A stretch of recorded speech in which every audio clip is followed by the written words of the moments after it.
What is up, everyone? Welcome to the FAA podcast. Really fun weekend of football from Maction on Tuesday and Wednesday to Thanksgiving football, NFL, and college. We had rivalry weekend in college football Friday and Saturday, and of course NFL Week 13 went pretty swimmingly. I am very thankful. November is over, Jimmy. December is here. DraftKings, it feels better in a new month now. I've been hundreds of dollars winning yesterday, so that was fun. So let's get it kicked off. Gonna kind of do something different, try to shorten the shows up, but we picked 47 games in college this week, but we're not gonna recap all those. I forgot. We're gonna start off with the Egg Bowl because we already went through the other three games on Friday, or on Friday. Those already happened before, and I recapped those on Friday. Egg Bowl, real quick, just number 14 Ole Miss beating Mississippi State 26-14. They needed this one. Ole Miss trying to hoping that they can get a shot at the college football playoff. They're right in that range where they're on the brink. So we will see tonight where they fall, or tomorrow night, I should say. Tomorrow night. Monday night, not Tuesday. See tomorrow night where Ole Miss falls, but good win nonetheless. A little closer than I would have liked it if I'm a Rebels fan, but Jackson Dart really didn't play that well. They relied on the run, Ulysses Bentley, and got the dub there. JJ Pegues, by the way, dude. Again, this man just scores touchdowns. That's all he does as a defensive tackle. I think he has about 6 now this year. It's just ridiculous putting him in at fullback. Mississippi State plus 26.5 covered, under 63.5. Sam Houston 2018 over Liberty. This one was big for the Conference USA standings. Liberty was a win and in scenario to play Jacksonville State next week. They did not get it. Sam Houston needed a win in a Western Kentucky loss against Jacksonville State. So Sam Houston got the win. Caden Salter was horrendous for Liberty. Not very good. Sub 35% passing completions percentage. Sub 100-yard passing yards. 2 picks. Did have a rushing touchdown, but really a paltry day offensively for Jamie Chadwell's crew. Good defensive effort for Sam Houston, but not going to end up making a difference in the long run. Sam Houston did win outright plus 2.5, under 47.5. This was the one on Friday night. Number 7 Georgia 44-42 against Georgia Tech. 8 overtimes. Go Dogs, baby. It was. I think I had about 4 heart attacks, Jimmy, during this game here, and it was. Yeah, it was something else. I mean, it was rough early on. I tweeted out, you got to feel bad for Carson Beck. He's not getting any help. The running game couldn't get going. The offensive line was giving him solid protection, but multiple drops by the receivers, which not a new thing. Georgia leads the nation in drops this year. So Carson Beck's been getting less help than he normally has all year from his receivers. But I think you have to give credit to Kirby Smart, who is, my unbiased opinion, the best college coach in the country. And you got to give credit to Carson Beck. I mean, we saw a lot of the things why he was dubbed in the beginning of the year as a Heisman hopeful and as a first-round pick. 5 touchdowns, just under 300 yards passing. He also ran a couple as well. And yeah, I mean, it was a masterful performance for Carson Beck leading this club back. the Georgia defense in the second half was excellent as well, especially in the fourth quarter, where they got the key Dan Jackson forced fumble off of Haynes King. Chaz Chambliss recovers, and Georgia goes down, ties the game. And then, interestingly, I was surprised. Georgia Tech kneeled the ball before regulation ended. I was very shocked. I think they had 2 timeouts, about 40 seconds, something like that, 30 seconds. And I was like, wow, the way Haynes King is playing, you're really going to go to overtime and think you're going to win in overtime against the number 7 team in the country in Athens. I don't know. I thought that was a questionable decision by Coach Key on the Tech side there. But yeah, it was a roller coaster ride through 8 overtimes.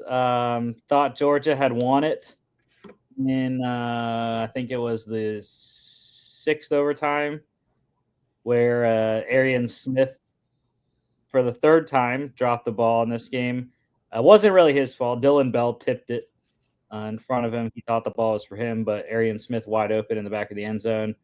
But yeah, I mean, if Georgia's going to go further, especially SEC championship game this weekend, need better play. Arian Smith, their leading receiver, needs to play better. Nate Frazier, though, game-winning 2-point conversion in 8th overtime there. The freshman, I've been very impressed. Didn't get a lot of run in this one because they were down so early.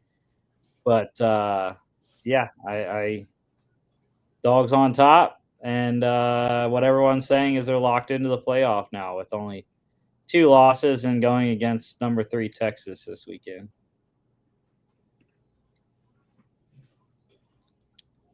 Georgia Tech plus 17.5 covered easily, over 48.5 quite easily. 86 in this game. Going from this game to the game. Go Blue, baby. Michigan with the upset, 13-10 over number 2 Ohio State in Columbus. Go ahead, Jimmy. Go ahead. I can only laugh. Because, I mean, should I be surprised? Should I be surprised that Ryan Day was outcoached in the game for the 4th year in a row? My wife just said fire Ryan Day, and I wholeheartedly agree. I don't care if they make a decent playoff run. I have no belief that they would. This team can't beat really good opponents. This team can't even beat a 6-win Michigan team, and they can't even use the cheating controversy against them because that's in the past. I mean, what's the excuse, Ryan? You're going to keep running the ball between the tackles when Michigan's biggest advantage against you is their defensive line when you have 3 future NFL wide receivers on your team? No, Will Howard throws 1 interception, you freak the fuck out.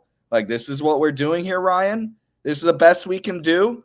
You're just going to keep pounding the rock with running backs that are averaging less than 4 yards a carry? Is this what you're going to keep doing? My God, it's embarrassing. And don't get me started on Fielding, the damn kicker. That guy is going to be working at a Walgreens in about 2 weeks because Walmart wouldn't even hire him. What the hell was that? How do you miss 2 damn chip shots? Chip Kelly, Ryan Day, pack your shit. I don't give a crap if it comes off as Ohio State fans are privileged. Oh my gosh, you're bitching after a 10-2 season. Oh, you want your coach fired after a 10-2 season. Yes, I do. This team should be Bama. This team should be Georgia. This should be the pinnacle of Big Ten, constantly threatening for natty title every year. Not making it to the playoffs, not just missing the playoffs, not losing a damn bowl game to Mizzou last year. Inexcusable, unacceptable. Ryan Day, take your shit, go away. 4 straight from Michigan over Ohio State.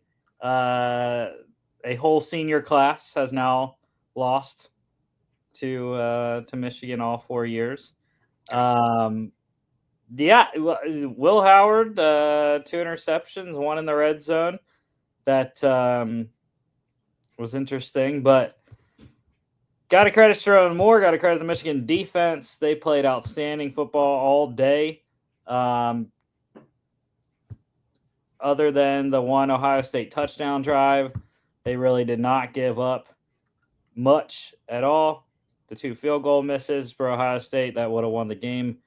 And Davis Warren, while he didn't play well, he did enough. He did enough. And for the 23rd consecutive year in this series, the team that wins the rushing battle has won the game. Mm-hmm. And that has been the biggest question mark with Ohio State all year. If they cannot run the ball, they struggle. And we saw it here. Quinshon Judkins only 46 yards, 3.8 yards per carry. They couldn't run the ball against the Michigan defense, Mason Graham and co up front. And then when they had to pass it, it was sticky coverage. Want to rub one even more into Ohio State. Sticky coverage. They didn't even have Will Johnson out there. That's what I was going to say. And I mean, let's be real. How many play actions did you see them call? How many rollouts? How many times did they try to at least like fake them at the line? It was the most generic, like Pop Warner play calling I've ever seen. And genuinely, it was pride. It felt like Ryan Day was prideful. He remembers the comments Harbaugh made about Ohio State not being a tough team. And he wanted to prove that this was a tough team instead of just winning the damn game.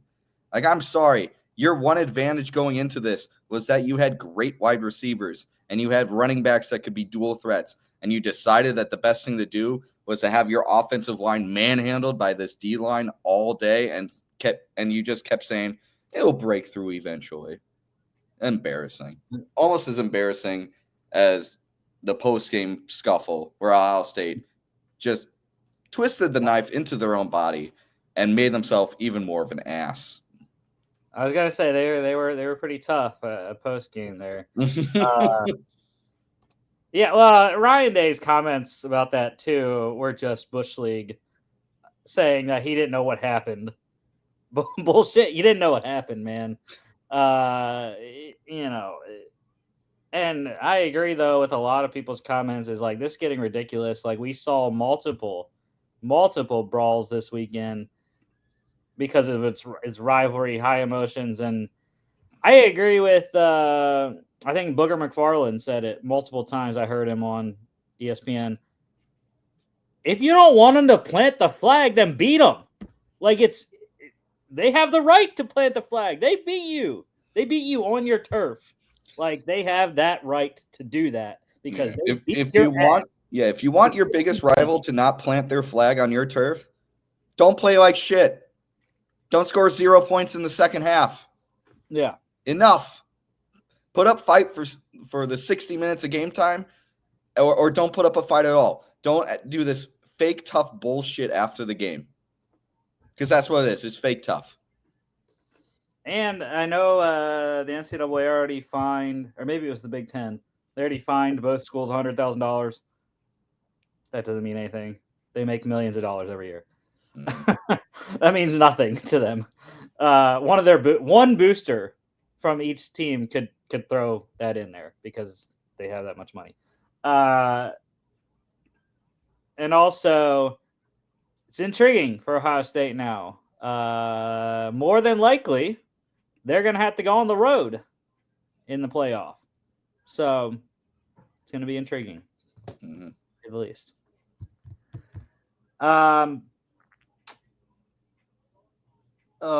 Michigan plus 20.5 covered under 41.5. Number 8, Tennessee keeping their playoff hopes alive. Started out not great, 14-0 hold Vandy, and they got it back. Nico Yamaliava ended up having a good day, 4 touchdowns. Did throw the 1 interception, but nonetheless, very good day. And this team runs through Dylan Sampson because he has been running the ball like hell. 178, 25 carries, 7.1 yards per carry. 100-yard kick return for Junior Sherrill there on the Vandy side. Pretty solid season for Clark Lee and Diego Pavia. Happy that they are going bowling don't remember the last time Vandy was in a bowl game, really. Tennessee minus 9.5 covered over 45.5, which I had 59. This one was a big one. Number 15 Clemson, or number 15 South Carolina beating number 12 Clemson 17-14. God, I was pissed. I wanted Clemson to win. And now this is another one where it's like, ooh, South Carolina now has maybe a shot at the playoff because of the teams that lost above them. Clemson, though, this loss doesn't mean anything. Everything is still out in front of Clemson. They still go to the ACC title game. And I think them losing makes the ACC even more interesting coming up. If Clemson beats SMU in the ACC title game, does the ACC get 2 teams in? That's what I think is going to be the interesting dynamic there, especially if Clemson beats them close. We obviously don't know what SMU's ranked this week, but I would assume they're going to move up 1 or 2 spots, maybe to 7 potentially.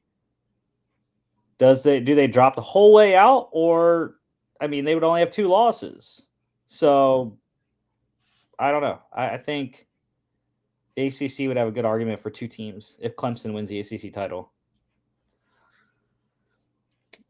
But yeah, Cade Klubnik, I thought he could have won the game. There's a poor throw off of Phil Moffa's hands that ended up in as a pick to end the game when they were in field goal range, which is even more tough for Clemson's quarterback. Lenora Sellers, though, this kid is going to be a star. If he can get the passing game going, he's got a young freshman with him in Nick Harbor there, their leading receiver in this one.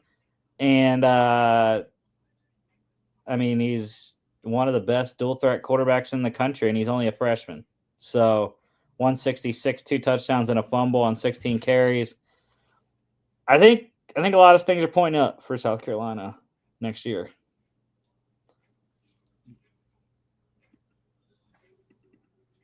SC plus 2.5 wins outright under 48.5. Number 23, Illinois, first time 9 wins since 2007. Good win for them. And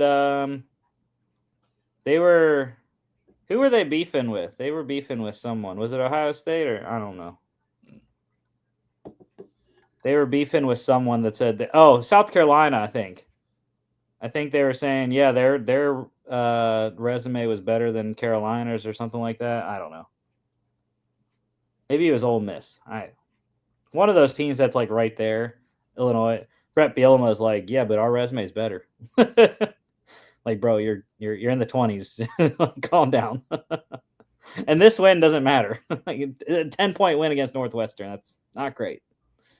Luke Altmaier really wasn't that good in this one either. But this game was your countryman there, Jimmy. Aiden Lowry. 12 carries, 172, 3 touchdowns. The Irishman on the Illini. Pick 6 there as well. Big day for Northwestern defensive back Devin Turner. 2 picks and 13-yard pick 6. Illinois minus 8.5 covered over 42.5. Louisiana, they are in the Sun Belt title game. They were in a win-and-in scenario against their rivals, UL Monroe, and they got it done 37-23. So they will host the Sun Belt Championship game this weekend.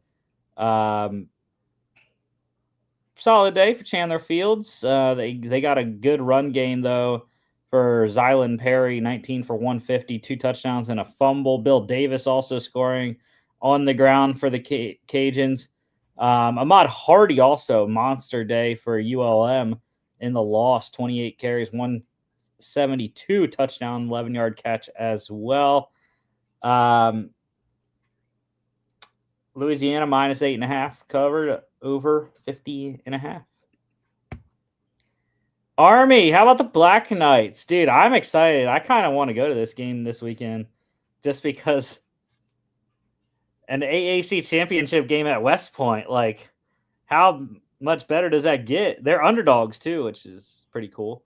But yeah, I mean, Army beating UTSA 29-24, and because of Tulane's loss on Thanksgiving to Memphis, Army will host the American Athletic Conference championship game on Friday. So again, I think it's pretty cool for the Black Knights. Bryson Daly, another monster running day, 27 carries, 147, 2 touchdowns to go along with 190 passing and a score. Yeah, not much else to say about this one here.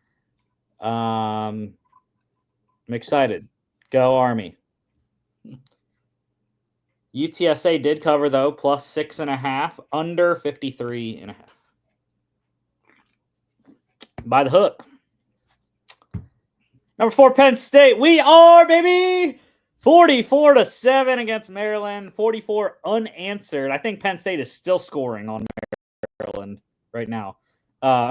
It started out not great. Penn State heard about the Ohio State loss about 10 minutes before kickoff. And so they knew going into this one, a win and in Big Ten championship scenario. And then they fumbled it real quick on the opening kickoff. Maryland, one play, 25-yard touchdown pass from MJ Morris to Caden Prather. And that was it for the Terps the rest of the day because Penn State, Drew Aller, the running game, Nicholas Singleton, they got it going, throwing it to Tyler Warren. He did everything as he usually does. And while it wasn't a great stat day for Drew Aller, he did enough, ran the ball well also. And the Penn State defense was suffocating, especially Abdul Carter, 2 sacks on the day. He is a monster. And super excited. Tyler Warren in the Big Ten championship game, he is going to break the Big Ten tight end receiving yards record. He needs 5 yards, and potentially, if he gets enough, he could also get to 1,000 yards on the season, which would be pretty cool as a tight end in college. Excited for Bo Pribula going forward as well. 2 touchdowns for him, and thank you, James Franklin. I think James Franklin was on my boat. He had the over in the game just like I did. So that's why he had Bo Pribula throw a touchdown there late because we needed the touchdown to get the over. So James is on my. We were telepathic. He knew that I needed the over to hit. So he's like, "All right, Bo, we got to get the over here. We got one more play, touchdown, over hits."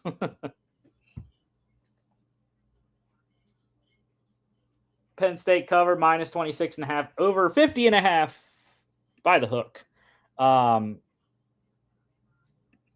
yeah, I'm excited. Penn State first Big Ten championship since 2016.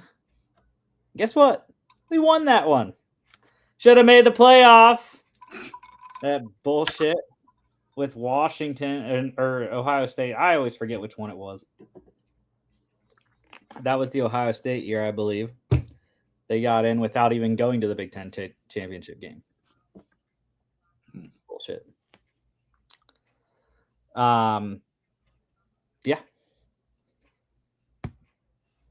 Number 5, Notre Dame. It was dogfight early at the Coliseum, but 49-35 over USC. Notre Dame cementing itself into the college football playoff, 11-1 record. One short of what I thought. I thought they were going to go 12-0. NIU had something else to say about that. Jaden Mayava, dude, I think this kid's going to be spectacular. I mean, he was at UNLV, transferred to USC this year, and didn't start until the last couple of games this season. But 5 total touchdowns for him in this one, 2 on the ground, 3 in the air. Did have 2 interceptions that, unfortunately, were both returned to the house. Long distances, 99 and 100 yards, 99 for Christian Gray, 100 for safety Xavier Watts. But yeah, this Notre Dame team, I think they got a shot. I feel like we always say that, Notre Dame's going into the playoff, and every time they've gotten into playoff, Jimmy, what has happened to them? They've gotten absolutely wrecked.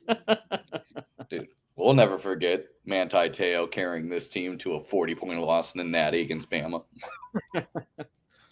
But I think this team, though, Marcus Freeman has this team playing very well. Riley Leonard, they understand what Riley Leonard is right now, right?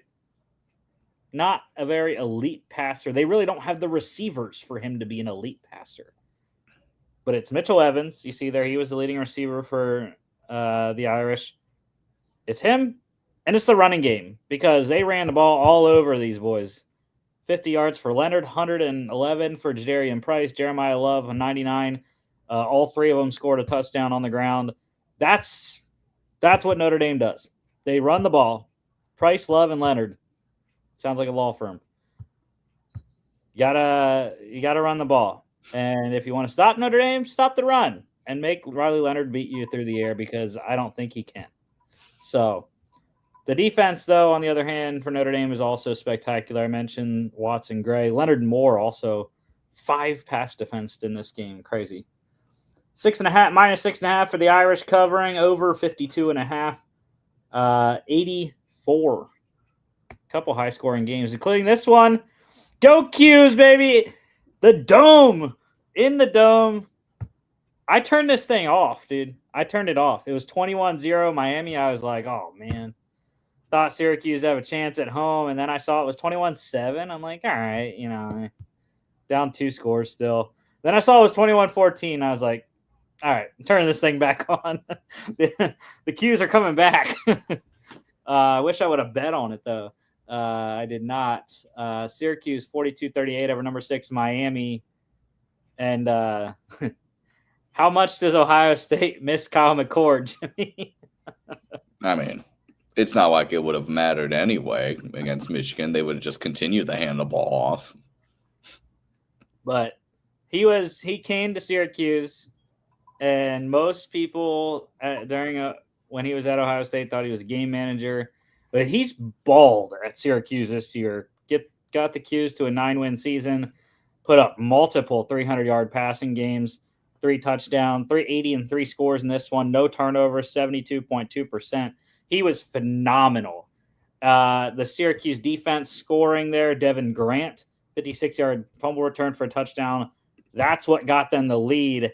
And then a very questionable call from Mario Cristobal. Down a touchdown. It was 4th and I want to say 5, something like that. Decides to kick the field goal instead of put the ball in their best player's hands, Cam Ward. And it ended up costing him. Syracuse never gave him the ball back. So that was very questionable. Calling it realistically might cost Miami the playoff berth because that's what a lot of people are saying right now is Miami's out. Which I'm not sure is totally true, though. I think this week they will drop out. But we have the conference championships. I know a lot of people are saying that conference title games are not going to hurt the teams that lose. But I think it depends what team loses. Like for Texas, Georgia, I don't think it matters which team loses. I think both are going to be in. For the ACC, though, if Clemson loses, I think they're out. Because they already lost this week. They're going to be outside of Clemson. More than likely is probably going to be somewhere around 15 to 17, I think, in this week's rankings because of their loss to South Carolina. So Clemson, the only way they can get in the playoff is winning in. They need to be the ACC champion because there's no way that they are going to be ranked high enough, even in a close loss to SMU. So I think Clemson loses the ACC title, they're out. So that would help Miami. That'd be another team. But again, I think Miami's going to stay ranked ahead of Clemson. So I don't know. It's the Canes are in wait and see mode for 2 weeks now. They got to see where they're ranked this week, and then see where they're ranked next week after. And they are rooting for SMU. They are rooting for SMU. They're rooting for the higher ranked in every single conference championship. They are rooting for the higher ranked team. Most of the time, because if the lower ranked team wins, then the higher ranked team is going to be probably below them, and then you're not going to really lose any spots out of the playoff. So it's an interesting dynamic that Miami's got to sit there and wait and hope. Cam Ward, though, did have a decent day. 349, 2 touchdowns. They ran the ball efficiently. Xavier Restrepo was a beast once again, 9 for 148 touchdown. Jacoby George also over 100 for the Canes, 6 for 121. 200-yard guys for Syracuse. Trevor Pena, 6 for 128 touchdown, 11-yard carry as well. Jackson Meek, 7 for 110 and 2 scores there. Syracuse plus 12.5 wins outright over 65.5. Number 9, SMU. Not going to spend too much on this one. They were already in the ACC title game, but I think cemented their spot in the college football playoff. 38-6 thrashing of Cal. 11-1. They get a second loss to Clemson. I don't think it's going to matter. I think SMU is going to be in. You on the same page with that, Jimmy? Yeah, I gotta agree.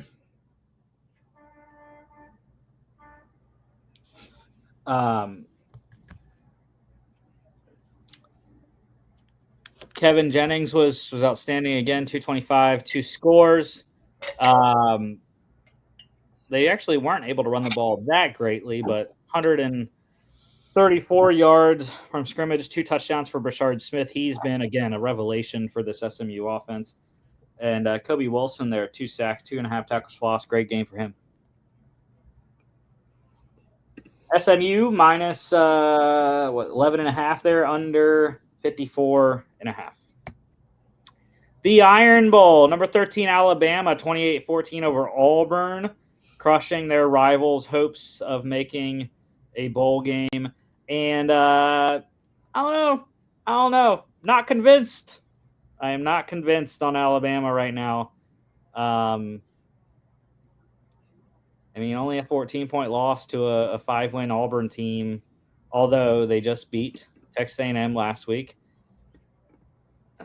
I don't know. And this one was in Tuscaloosa, too. That's why I thought it would be a bigger win for Alabama. They're ranked 13th. They might get into the playoff with this week's rankings. But I just do not think Alabama should be in. I don't know. 3-loss Alabama, I don't see it.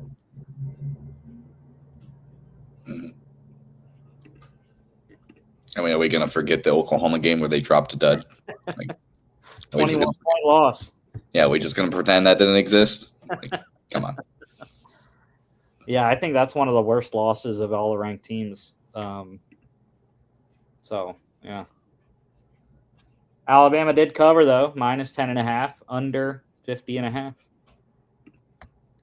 Territorial Cup, number 16, Arizona State, doing what they needed to do. 49-7 romp over Arizona.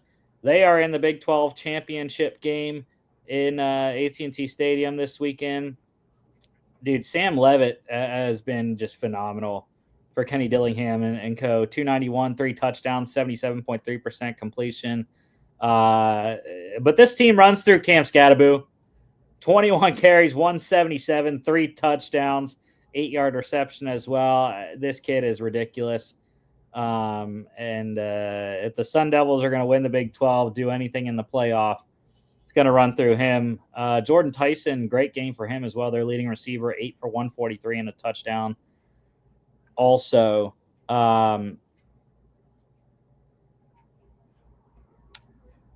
ASU minus 7.5, covered easily over 52.5, almost by themselves. think this was called the Battle Line Rivalry. Number 21, Mizzou, 28-21 over Arkansas. No playoff for Mizzou, but good season nonetheless. For Eli Drinkwitz, 9 wins. 9-win SEC team, pretty solid. Brady Cook did not do a ton in this game. He got a lot of help from Marcus Carroll on the ground, 90 yards, 2 touchdowns, 22 carries there. 3-touchdown day for Jaquindon Jackson. He did have a fumble as well, but good day there. Arkansas wide receiver Andrew Armstrong, 9 for 128, 100-yard receiver. Theo Weiss Jr. from Missouri, also 100 yards, 4 for 100 even. Mizzou minus 3.5, under 51.5.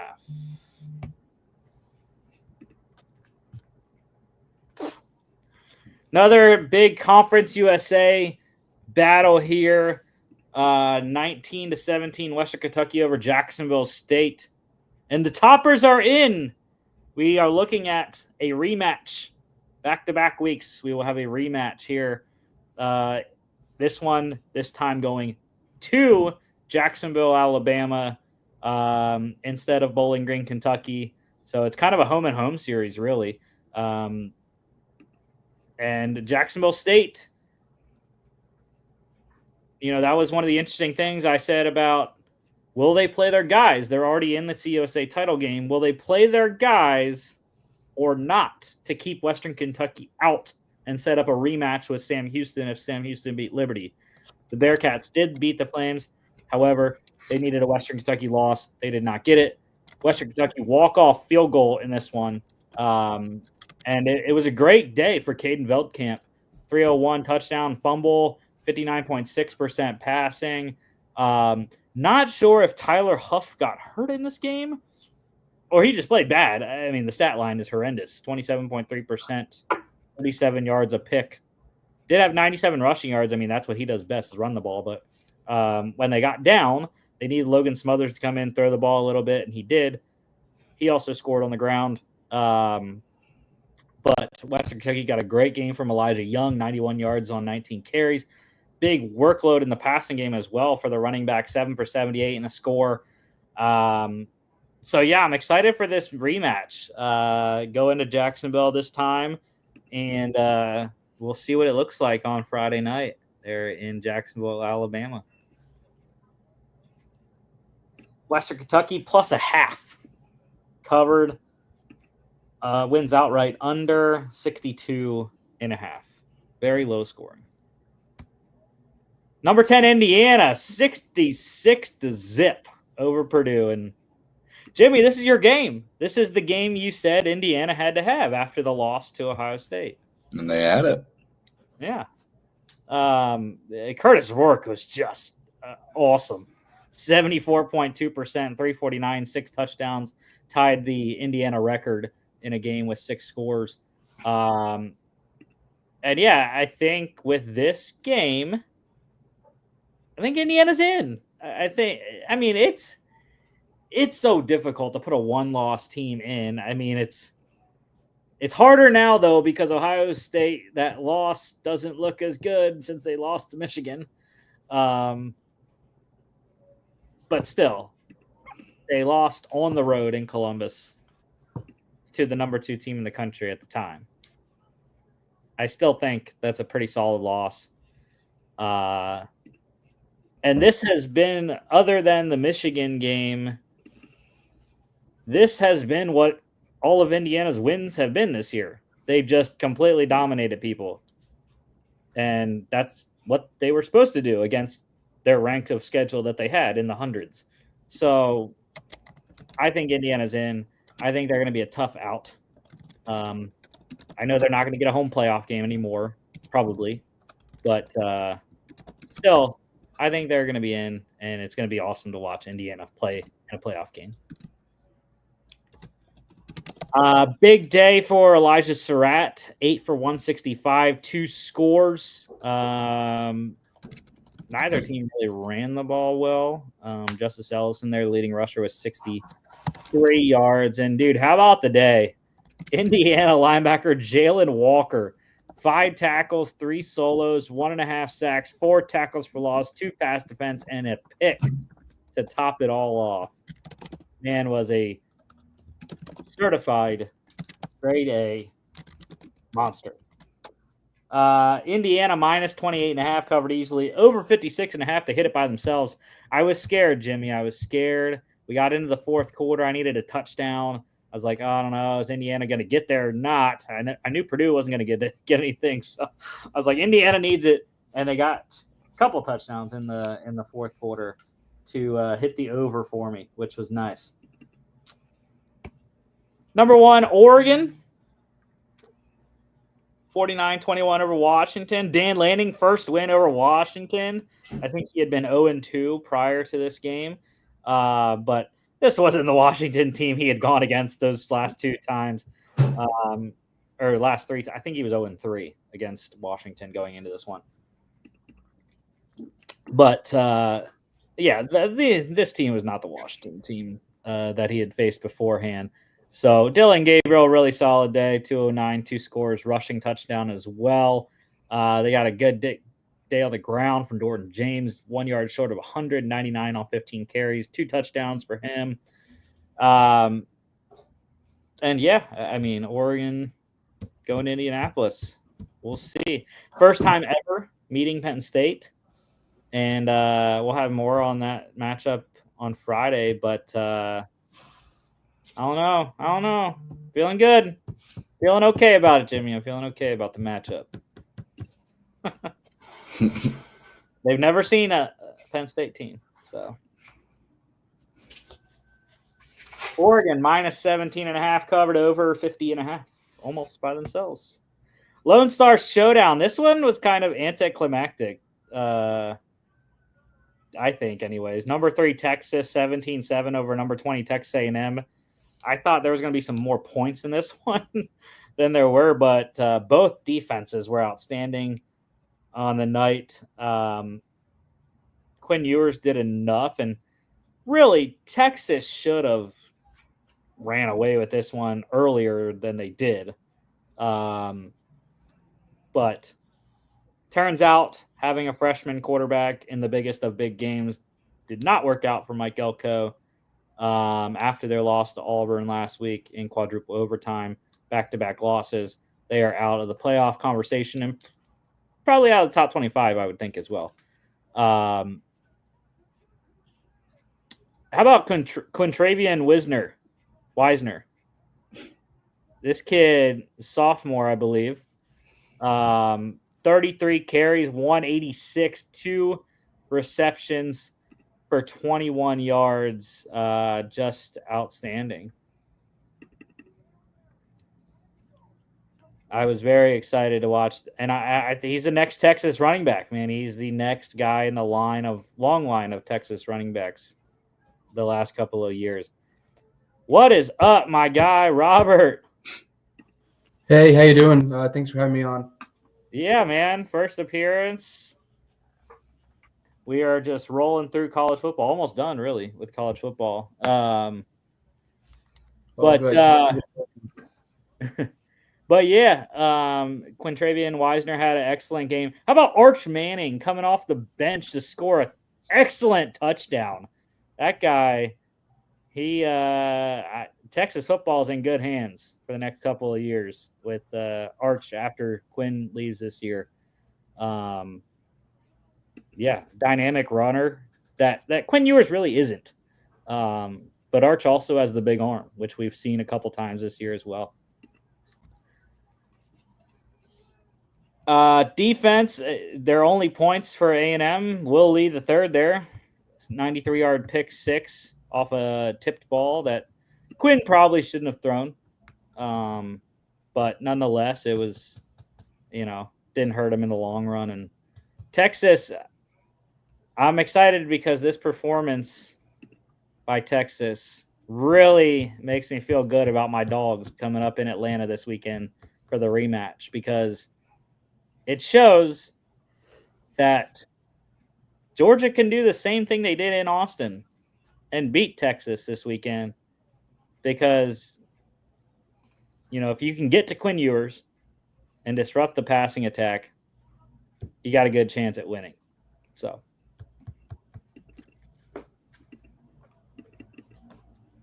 Anything with you guys on this game before I move on?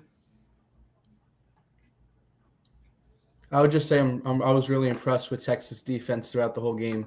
They really locked down a really hot Texas A&M team the whole time. So that's definitely a good sign going into a big game against Georgia. They want to get their get back. They want to prove why they're the best in the country and kind of secure that bye going into the playoffs. So I guess that's what I'll add to that. Yeah. Vernon Broughton, that big boy in the middle, he was outstanding. Two sacks, 2 tackles for loss. Another position where Texas has been very good the last couple of years. Texas -4.5 covered under 49.5. Farmageddon. I was disappointed. Man, we all picked Kansas State. Number 18 Iowa State beating number 24 Kansas State 29-21.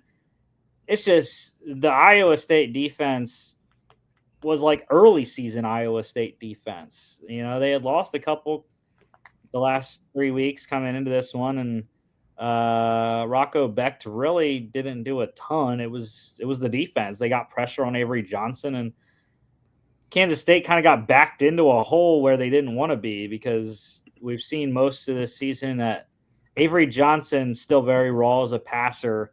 Although he did throw for 3 touchdowns in this one, sub 50% completion. It just was not great quarterback play all night in this game. And the Iowa State defense really won this one, forced a safety on a intentional grounding in the end zone. And we're lucky enough to get it done with a 1-score game. Jace Brown over 100 for KSU, 3 for 106, 2 scores. He had a good day. Their leading receiver. But nonetheless, Iowa State into the Big 12 title game because of the BYU game. So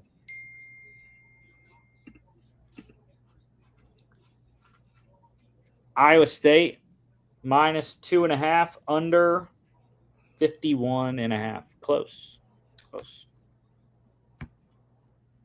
Number 22 UNLV. They are in the Mountain West Championship game, 38-14 thrashing of their in-state rival, Nevada. Brendan Lewis, despite Nevada only having 3 wins this year, I think Brendan Lewis has been pretty solid most of the season for the Wolfpack. Just under 300 yards, 2 touchdowns in this one. Did have 2 turnovers. Hajj Malik Williams, though, he was the catalyst. 100 yards rushing, 104 and a touchdown for the Rebels quarterback. Jaden Thomas, his running back, also over 115 for 135.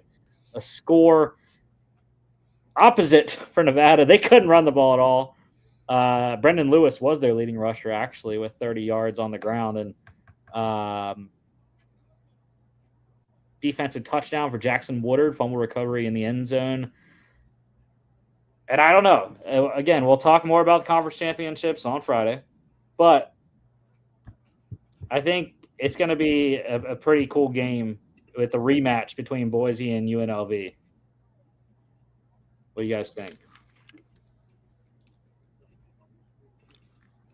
That first game was in Vegas, though, too.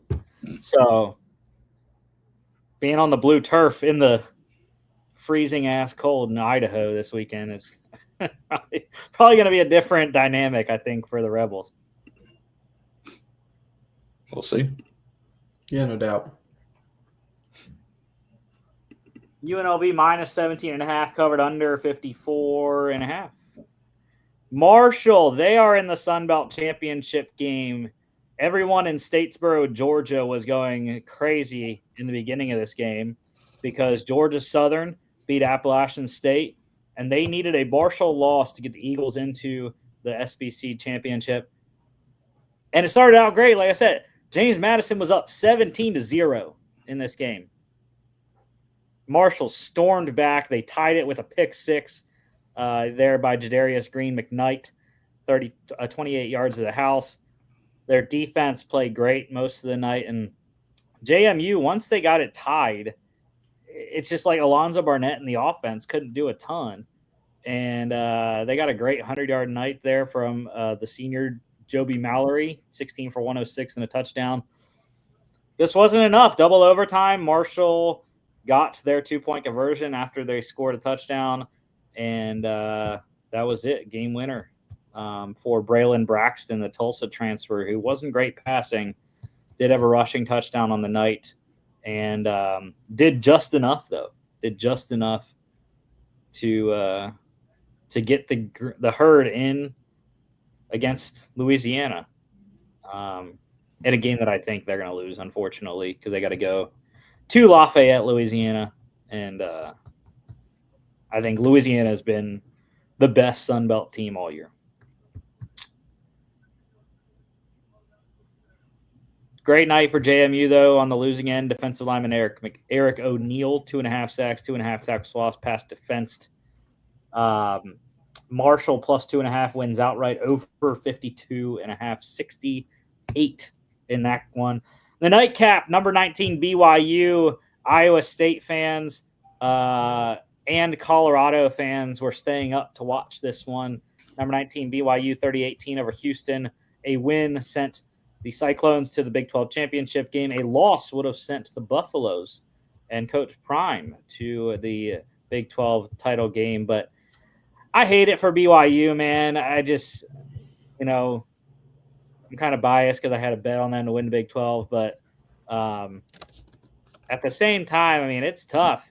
10-2 season, you'd think you'd have a good shot at your conference championship game, and they just fumbled it down the stretch, man. 1-3 in the last 3 games of the season, and that's why they're not in the conference title game this weekend. Jake Retzlaff did not have a good game. 2 rushing touchdowns, though. They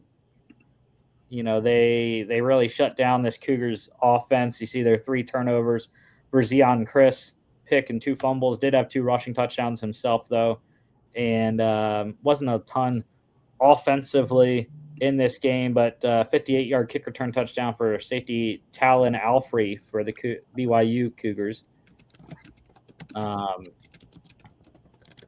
Helped secure the dub here, and Kalani Sataki's squad 10-2 going to, I don't know, they might get a pretty solid bowl game. I know we had the New Year's Six in the college football playoff now, but I can't think off the top of my head what like non-New Year's Six bowls would be pretty prestigious for like the top non-playoff people. I don't know. BYU minus 9.5 covered over 39.5. Don't know why that was in there. So just to recap the FCS as well, we picked all the FCS playoff games. There was only 1 technical upset, 2 upsets if you want to go by seeding. You had UT Martin.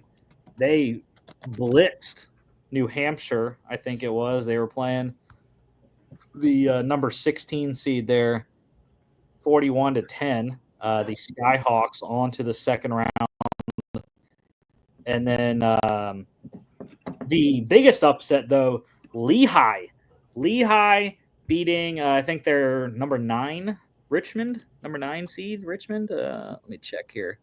Yeah, number 9, Richmond, 11.5 points on the road for the Mountain Hawks of Lehigh. So they are on to the second round. Unfortunately, probably going to lose. So my lone wolf in the FCS playoffs did not go very good, Jimmy. I picked the Lumberjacks. The Northern Arizona, they got shut out 24-0 against number 15 seeded Abilene Christian. All right, on to NFL. Black Friday here. The Chiefs 19-17 over the Raiders, and I mean the Raiders raided this game away here. I mean, that's all you can say. I mean, I don't know how else to put it.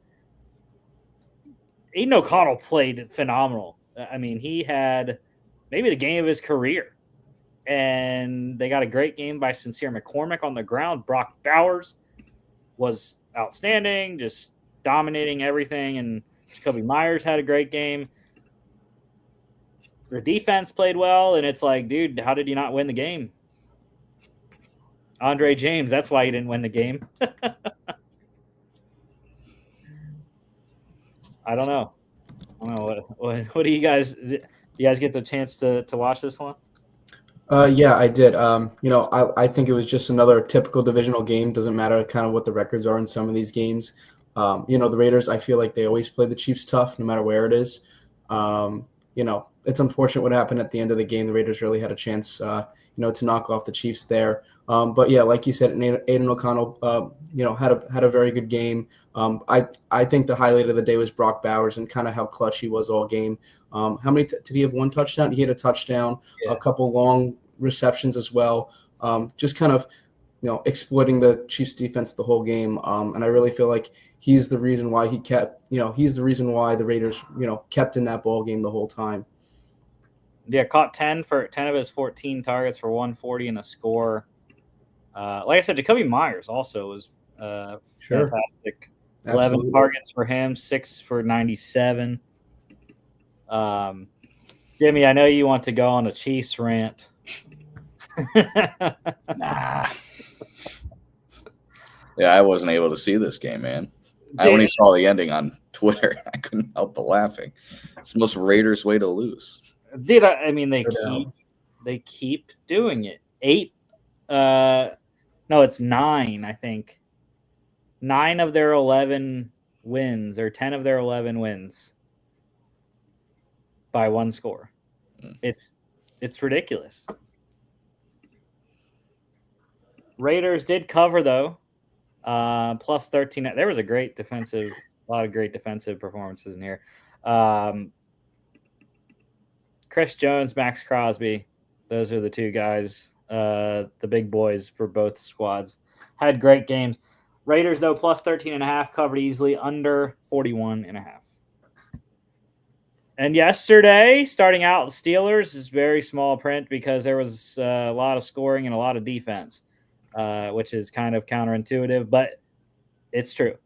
Steelers, 44-38 over the Bengals. 18 straight, baby, for Mike Tomlin. Non-losing seasons.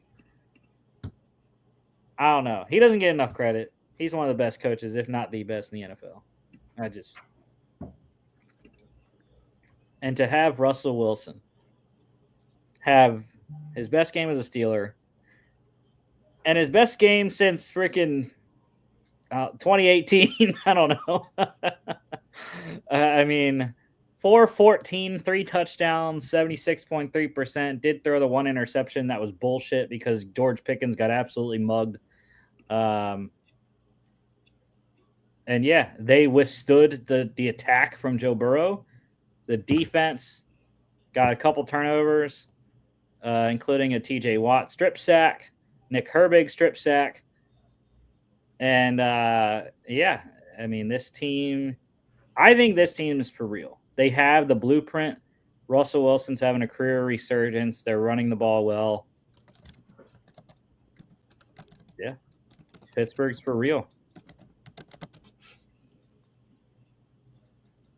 Russell Wilson finally found a system that he fits in again since he was in Seattle. And I think you're really seeing that now, with the offense that they're running, having a weapon like George Pickens and Pat Freiermuth, and then having a solid running game with Harrison Warren. I feel like Wilson's really getting comfortable into this offense, and I think you kind of saw it in this game. Now, granted, the Bengals defense hasn't been good all year, so let's just put that out there. But for him to do that, put 44 up on the Bengals, it's pretty impressive. But however, I do agree with the Steelers being legit, but Burrow's having a heck of a year, and that's a whole different conversation. But to give up 38 against the Bengals, yes, they have a great offense, but at the same time, maybe they got exploited a little bit. Where some teams in the future coming up, can watch the film on this and go back and kind of see kind of where the Steelers kind of were lacking there. And that might hurt them in the long run, especially going into the playoffs. But, I also, agree with you that the Steelers are a legit team based on, how well, besides this game, that their defense has really played, and, kind of how I feel like Steelers haven't really turned the ball over very much. Obviously, you saw the interception by Wilson. That just happened at the beginning of the game. It is what it is. But I feel like their turnover margin has been very good this year. Kind of has led them to some key wins. Yeah, they have probably the toughest end of the season schedule. If you don't count the Browns game, Jimmy, I'm not counting the Browns game. Even the Browns beat them in Cleveland, I know. They got to come to Pittsburgh this weekend, though. Just saying. But at Philadelphia, at Baltimore, hosting Kansas City on Christmas, and then they host the Bengals again. That's a lot of offense coming to Pittsburgh. That it's really tough. But they did what they had to do. This is exactly the formula that I said in the beginning of the year. Like the schedule, how it's set up for Pittsburgh, they had to bank wins early, and that's what they've done. 9 wins so far. Hit their wins total. Thank you, Mike Tomlin, for that. And yeah, I agree, Robert. I said exactly what you said in the preseason, that once they got Russell Wilson, I was like, dude, he's gonna love Arthur Smith's offense. It's the exact type of system they ran in Seattle. Play action, deep shots to George Pickens. And defensively, again, Cam Taylor-Britt had the 51-yard pick 6 there. Peyton Wilson, my guy, rookie linebacker, NC State, fumble return for touchdown, 21 yards. Cam Hayward is looking like he's 25, not 35. And very exciting stuff there for Pittsburgh. Steelers plus 3.5 wins outright, over 46.5. Easily the highest scoring game in the NFL this year, I believe it was 82 points. And the highest scoring game in this series in their history as well. Joe Burrow also is, I think, 0-5 this year when he throws for, or 0-4, I think it is now, because he threw for 303 touchdowns this one. I think he's 0-4, first quarterback ever to be 0-4 after throwing for 303 touchdowns. So it's crazy. Can I jump in on this real quick? I think it's really unfortunate because, of the Bengals season, how well Joe Burrow is doing. He's having a career year this year. Look at that completion percentage, 73%, 309 yards, 3 touchdowns. Like, come on, guys. Like, Joe Burrow is having a fantastic year. And, that offense is doing really well as well. It's really unfortunate that they have, they're lacking on their defensive end because, let's just say they had a couple extra pieces, maybe another safety or another, edge rusher. This could be a completely different season for the Bengals. This game could have been completely different. So they really have to, I think, look themselves in the mirror going into, this offseason when it comes to the draft and all that type of stuff and really kind of revamp that defense. Yeah, I'm very happy. I still think he should win Comeback Player of the Year. I got him at plus 300 preseason. So I still think he should, especially with J.K. Dobbins going on IR. I think that was his biggest competition. Jimmy, no, Sam Darnold still does not count. Does count. No, he doesn't. He didn't come back from injury. He counts. All right. Colts, Jimmy, I'm pissed. I am pissed. Dude, I have the Pats too. You and I were together on the Pats. I almost said it like a Bostonian. The Pats. You and I were on the Pats. John and Logan were on the freaking Colts. And it took a stupid 2-point conversion at the end of the game for us to lose. God, Drake May played his ass off, man. There's a reason why I was desperate for the Vikings to trade up for Drake May. I mean, I love the guy, and he showed it this game. 80%, 238 touchdown. I mean, he has played well enough that the Patriots should probably be in the playoff hunt right now. But they've just been losing these things close. And I think that's a product of the roster. That he doesn't really have the players around him. And, I mean, he did make some rookie mistakes. Look at the Tennessee game in overtime there. But I think the future's bright for the Patriots. They have their franchise guy, and if they can get this thing, Elliott Wolf can get this roster around him. I mean, the Patriots might have a resurgence. Yeah, I mean, they're going to be in the top 5 probably to draft, and they're going to be one of the few top 5 teams not needing a quarterback. I mean, who knows? Maybe they could pull like a 2023 Chicago Bears where they can, really make a team desperate for a quarterback that's in like the 6, 7, 8 range, trade up and get a pretty good haul, because either that or they stay and they get probably either the best offensive lineman or best wide receiver in this draft. Either or, take your pick, New England. You're probably going to have the best chance at either one. So, I mean, yeah, I think they're in a great spot. Yeah, I absolutely agree with you, James. Or is it Jimmy? I'm sorry. Is it Jimmy? I go by either. Don't worry. Okay, gotcha. Whatever's comfortable. No, I definitely agree with you. I think, they could definitely pull a 2023 Bears. I look at a guy like Arizona's McMillan, right? McMillan, he's could be a really good fit for them. Someone that popped up in my head. But yeah, I think the Patriots definitely have their pieces. They got Christian Gonzalez. They can add another corner to support him, and another safety as well. I think that's really going to help their secondary. I think, as you were saying earlier, the Patriots can, definitely have a quick turnaround. They could have a resurgence next year. This might not be a complete rebuild. This might just be I guess you could say retool is the better word for it. And I think, next year could be a pretty solid year for the Patriots. Yeah, I think they should follow the Texans model. Sign Absolutely veterans to 1-2-year contracts this offseason because they're going to have money.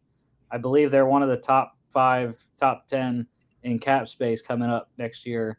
That's why they shipped out some of the guys they did at the trade deadline to get those numbers off the books. And they can do that. And, yeah, it's going to be interesting, Jimmy, trade out or not, depending where they're at. Kelvin Banks would be the guy I would think, tackle from Texas. They need a left tackle of the future. They're in New England. So I think getting him would be a solid pick if they do stay there, wherever they're going to be in the top 10. Yeah. Patriots, though, plus 2.5 covered over 41.5. And again, this Colts team is not for real. Like, they're going to get absolutely spanked if they do end up making the playoffs, which they're not. I think the AFC is pretty set. Even if Denver loses and gets it to a 1-game deficit to Indianapolis, if by some miracle the Colts make it, they are going to get absolutely rolled because Anthony Richardson is not the guy. I know he played very well last week, but this week he didn't. 2 interceptions, 50%. He can't throw the ball, guys. He cannot throw the ball. 50% completion does not win you games against better teams. And he didn't even run it. 48 yards on 9 carries. That's pretty good average. He did have the touchdown. But he got saved because they did what I told them to do.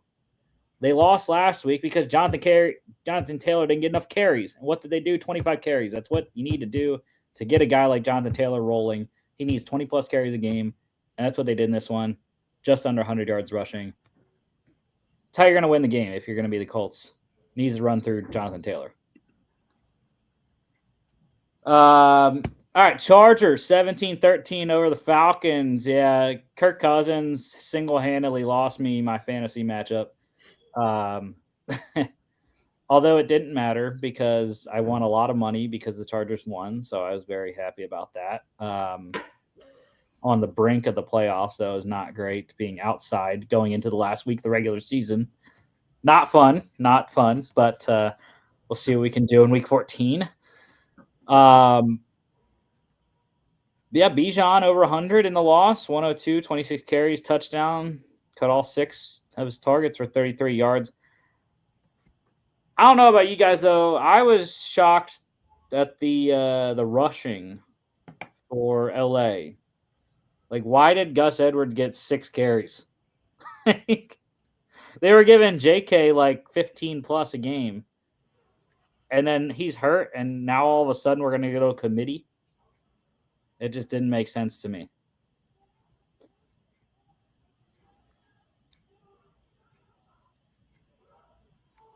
All right. Lad. I had nothing to add to that. Yeah, Sure, yeah. neither did I. All right. My boy Lad McConkey caught 9 of his 12 targets for 117.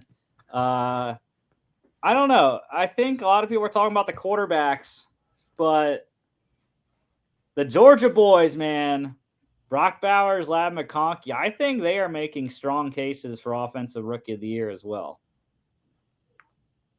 Yeah, I mean, if there wasn't a QB bias in basically any offensive award, I think Brock Bowers walks away with it. I'm not even kidding. Like, he's probably not just the best rookie offensive player in the league. He's one of the best offensive players, period, on a really bad team. So I'm sorry that, Bowers is stuck on a horrific Raiders team, but he's really the only reason they have any wins this season. Yeah, I agree. Quarterback aside, definitely think Brock Bowers would be the Rookie of the Year. There's no question of kind of the production that he's given that Raiders team, just like you were saying, Jimmy, over this season. But Lad McConkey is having a heck of a year. No one really knew what Lad McConkey could do at the professional level, and he's showing you. And I feel like he's kind of like the next. You're seeing this a lot, and I think it really started with Cooper Kupp with the Rams. Those smaller receivers, the resurgence of like the Julian Edelmans, the Wes Welkers of the world. They're coming back and they're being very productive on these teams. Obviously, with the right system, of course. And with a great quarterback like Justin Herbert, I think Justin Herbert's one of the best quarterbacks in the league. Based on his progressions and kind of how he mentally, goes through his reads and how he works the game. I think it's, he's one of the top quarterbacks in the league. There's no question. And I also think the Chargers are definitely one of the best teams in the AFC, hands down. Yeah, Drake London, 16 targets for Drake London, caught 9 for 86 there. How about the day for another rookie there? Corner Tarheeb Still, rookie out of Maryland, 3 pass defense, 2 picks, including a 61-yard pick 6 that gave the Chargers the lead. Excellent day, excellent season for Tarheeb Still. I think he has 4 interceptions now on the season. Chargers -0.5, covered under 47.5.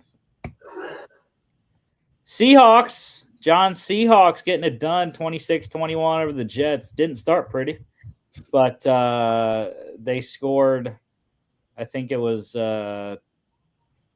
19 unanswered to win this game. And I should have started Geno Smith in fantasy. It wouldn't have mattered, really. I got pretty hammered because Gus Edwards sucked. But yeah, I mean, people are apparently questioning whether Aaron Rodgers should be the starter. I don't know why. I mean, you really want to go to Tyrod? Like that's what you want to do as a Jets fans? Like, I mean, if I'd only go with Tyrod Taylor if your motivation is I want to lose every game from here on out and go 3-14. If your answer isn't I want Tyrod to start because I want to tank, then I don't know what the motivation here is. Yeah, I don't know what to think about it right now, to be honest with you.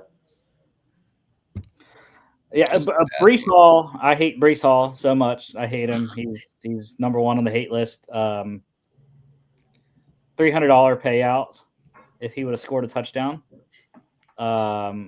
Luckily, it was a free bet, $10 free bet. So didn't piss me off as much, but still $330. God, I hate Breece Hall. I think that's the second time he screwed me this year too. Yeah, I can add to this game because I actually watched this game almost in its entirety. My broadcasting area is like the New York area, so like this was the one game that I had access to, and honestly, special teams was literally the reason why was the definition of the game. The whole way.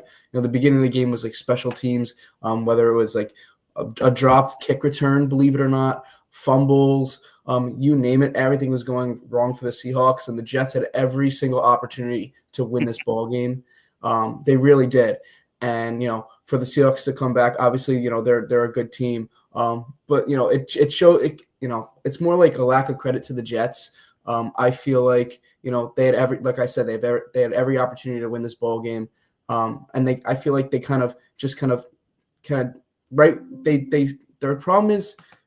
their problem is they cannot show up in big time moments. If they were able to show up in big time moments, they would not be 3-9. Because they are not a 3-9 football team. I think we can all agree that the Jets are not a 3-9 football team. And I feel like, they just, they're lacking in production when it comes to, finishing, whether that's finishing drives or, getting that third down stop. That's what they're really lacking right now. And if they were able to just, make a couple of those plays and turn things around, they're not 3-9. They don't lose this ball game. Well, I think that the Jets, it's like the same problems continue to come up. The offensive line is still an issue. Like, they have not actually fixed it. They've gotten patches this year, and the patches haven't worked. Olu Fashanu, though, I do think is awesome, being a Penn State guy. I think he's going to be really good. But and the one thing that they came into the season like really confident about was the defense. And guess the defense hasn't worked either. Like, Sauce Gardner is getting shredded every week. Like, this secondary is not playing well at all. They are giving up, they only give up 206 passing yards in this one, but it's not good. Like, Jackson Smith and Jigba, 4 for 74 on 4 targets there. He caught a big long pass on a 4th down. And yeah, like you said, the Jets on paper should be good, and they're just not. They need to do a reset. They need to do a full reset. The new regime that comes in, sorry to say it, Aaron Rodgers, but you shouldn't be back. You shouldn't be back. If I'm the Jets, I do not re-sign, or I release Aaron Rodgers, because I think he's signed for next year still. Yeah. I'm releasing him, take the dead cap hit, draft a freaking rookie quarterback. I know it didn't work out last time, but get a GM that knows what they're doing this time and get a real rookie quarterback.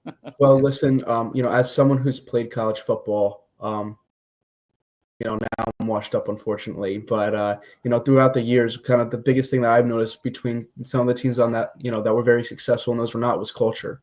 It's literally all about culture. And when you fire your head coach, Robert Saleh, whether you like him or not, that changes the culture in the locker room. When you have, Rodgers, I'm assuming he's a good guy. I don't know what he's like in the locker room. Just with his media presence too, I kind of question. I'm not knocking him. I'm just questioning how that affects the locker room as well. And kind of with all his, I guess you could say, aura, if you want to call it, kind of just because of his name and kind of what he's done. I wonder, what effects that does to the locker room. And maybe people kind of are maybe afraid of him in some way or anything like that. I don't know. I'm just asking the question. I'd like to know that, but I agree with you. I think they might need to pivot from Rodgers. Not saying he's his status, Hall of Fame status is completely diminished, but I just think it's just something that the organization just has to do.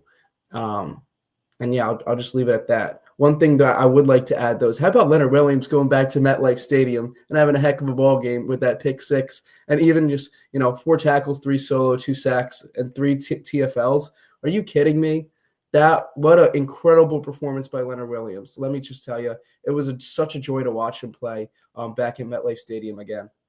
Yeah, hell of a stat line. One of the best. I mean, he's definitely up for NFC Defensive Player of the Week.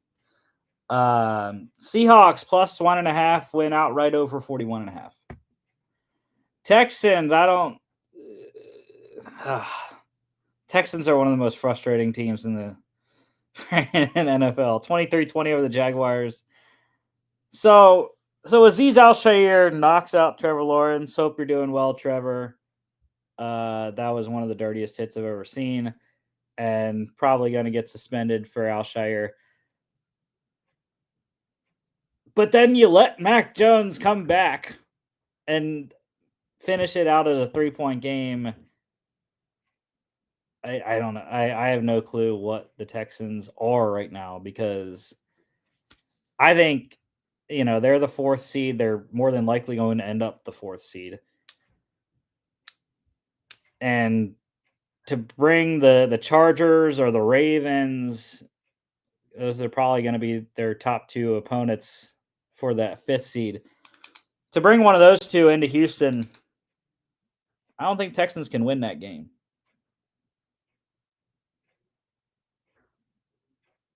Yeah, I gotta agree. I mean, just those 2 teams you named. Chargers have a better defense and better structure. Ravens have better talent. Like, I don't know where the Texans line up, in either of those matchups. Like, I can't even give them like the Q. Like, I don't even think they have the QB advantage in either of those. I would take Herbert and Lamar over CJ Stroud the way he's playing this year. Mm-hmm. I mean, the Chargers' offensive line is fantastic. Derrick Henry needs no introduction. Wide receivers for the Ravens are solid. Probably the only thing I would give the Texans probably a leg up on either of those teams, or maybe their line is maybe their wide receiver core. But that's about it. Defensively, they may have like better names and better individual performers than Chargers or Ravens, but especially Chargers. Chargers got a defensive system. It's working. Yeah. I don't see the Texans' defensive system really working. Yeah, it's weird. Like, they were really good, and they've had great performances on defense. But again, like, Mac Jones shredded them. 235, 2 touchdowns when he came in. He absolutely shredded that secondary with Brian Thomas Jr. and Parker Washington. How about his first career? I believe it's his first career 100-yard performance. Caught 6 of 12 targets for 103, a touchdown.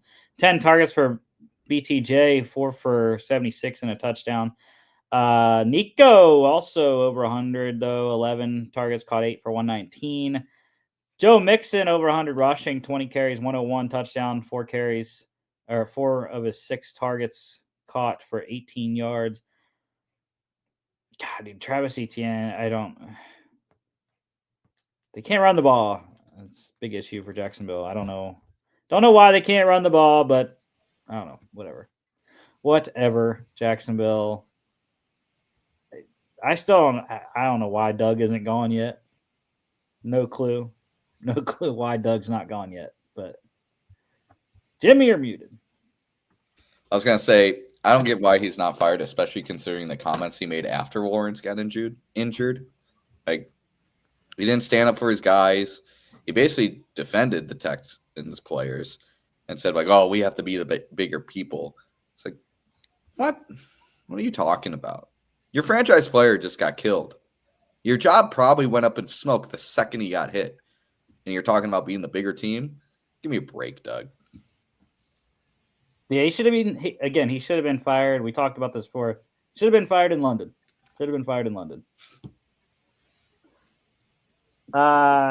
Jags did cover, though. Mac Jones brought him back to a cover, plus 3.5 by the hook. Under 44.5. Jimmy, go ahead. Vikings getting dubbed 23-22. Skull. Never a doubt.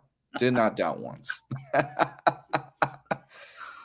I mean, it was an ugly first half. If that defense doesn't I think the stat was Arizona went only 1 for 6 for touchdowns when in the red zone. I mean, if the defense doesn't hold up the way it does in the red zone, this is a blowout, especially after that first half where the offense just did not find a way. But yeah, I mean, that second half, especially that fourth quarter, that's a clutch defensive performance and clutch offensive comeback. I mean, what's not to love, man? It's just it's one of those wins that, man, it was a heartache throughout the entire game, but good teams win these kind of games. Yeah, if I were to add to that, I think both teams here are definitely playing complementary football. I mean, yeah, the Vikings are 10-2. They're doing great, but I want to talk about the Cardinals for a second. I think the Cardinals are a really good football team. I think their record doesn't reflect on kind of what they've done this year. This team has been underrated all year, and they're finally kind of figuring out, especially with Kyler Murray and kind of the pieces that they have around him with Marvin Harrison and Trey McBride, and their defense too. Maybe they could be a little bit better, but I feel like their defense is really coming along over these past few weeks. And I feel like the Cardinals will be a real threat, not just going into the end of the season, but next season as well. You're still in play for the NFC West title game back at the Seahawks now. My question is, Jimmy, why the hell couldn't the Vikings run the ball, man? This was Cam Akers and Sam Darnold all tied for the lead in rushing with 22. This was, in my opinion, the worst offensive line performance by the Vikings all season. I mean, I think they gave up 5 sacks. I don't think they were, they felt comfortable running the ball. I mean, the defensive line of the Cardinals had their best game of the season, but yeah, the Vikings offensive line really had a poor game. I think that's why they went away from running the ball. Yeah, how about the roller coaster that Aaron Jones went through in this game? Oh, yeah. He went from humble, drop touchdown, and then he wins the game on the touchdown reception. Oh, yeah. He went from scapegoat to penthouse in about half an hour. Cards plus 3.5 covered under 45.5 by the hook. Commanders blowing out the Titans. Why? Because the Titans suck. 42-19 over the Titans. I love the Titans sucking. Will Levis, he said that I sucked though because I got blown up in fantasy by freaking Nick Westbrook-Akina this week. Like, really? Like, how the hell does that happen? Week 13. I have Calvin Ridley. I was pissed. Week 13, and I got blown up for 17 points with Nick Westbrook-Akina.